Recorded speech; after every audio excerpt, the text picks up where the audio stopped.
Right now, let's get out to Fenway. Meredith Marakovits standing by with the Clubhouse Report, brought to you by Empire City Casino. Let's play. And as you left Atlanta yesterday, it sounded like Mark Teixeira might be an option for the series at Fenway, but now that doesn't sound like the case at all.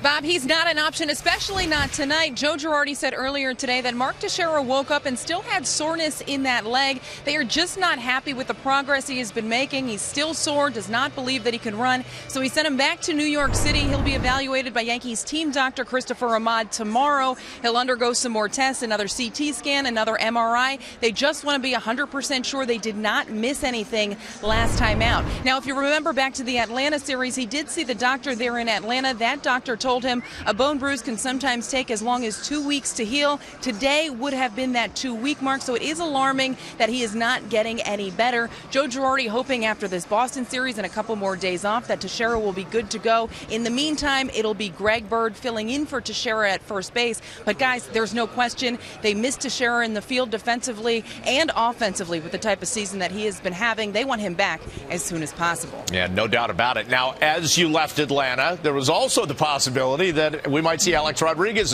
at first base, but it sounds like the tone of that has changed as well.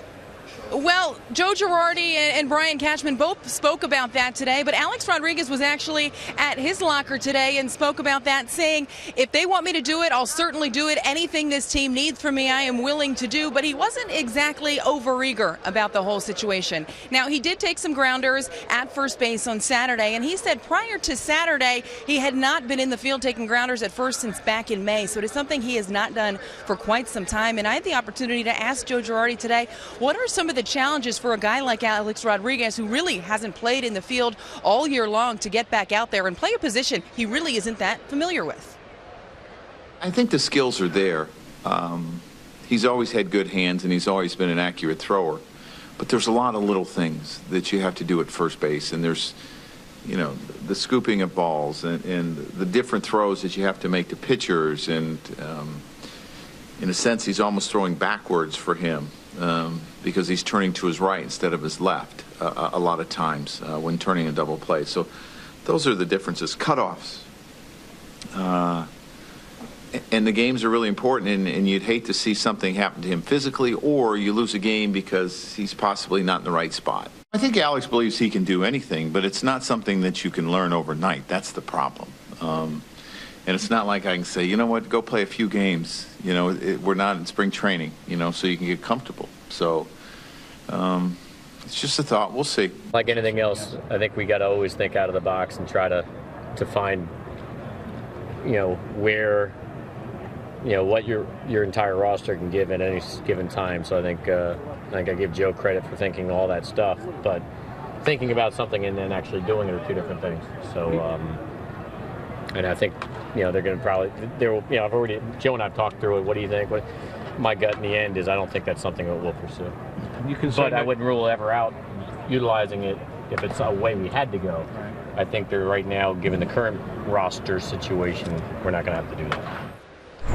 And Brian Cashman went on to say that the backup first baseman right now is most likely Chase Headley. It didn't seem like they really want to use Alex Rodriguez in that position if they don't have to. And a big reason why, he has had a lot of success this season offensively, a .257 average, 26 home runs, 71 RBIs. Yes, he has not had the best month of August, but they believe that he is going to be able to turn it around. He's had a couple days off now, and it seems like every time Joe Girardi gives him some time off, he comes back, he's stronger all the way around, and he seems to be productive at the plate. So that's really something they would have to weigh if they wanted to put him in the field, risk injury, or if they just want to continue on with him as the DH and hope he can help on the offensive end. All right, now all afternoon you've been sharing on Twitter news about CC Sabathia. It started with him throwing a bullpen, but there's a little bit more news beyond that. Tell us what's going on with CC.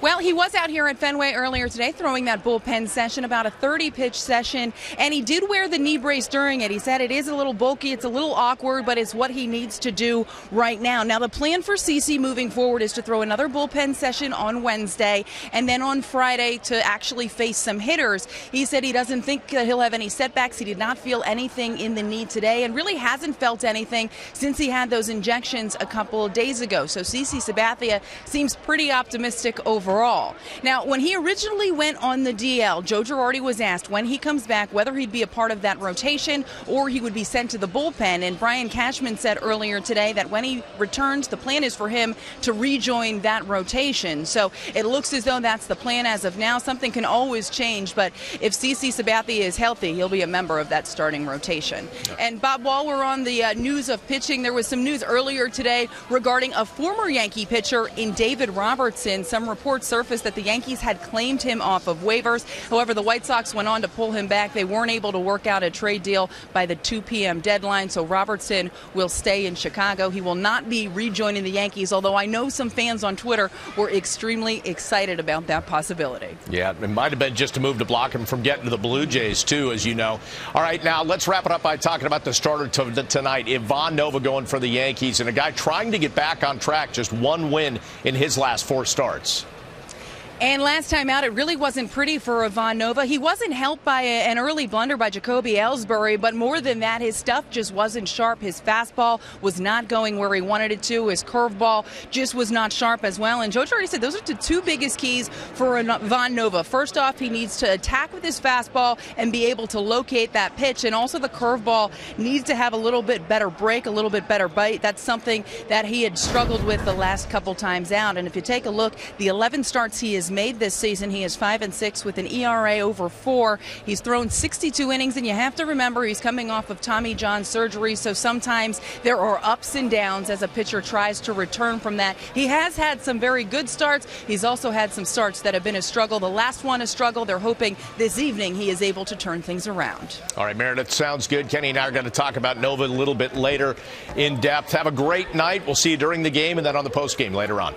Will do. I'll catch up with you guys later.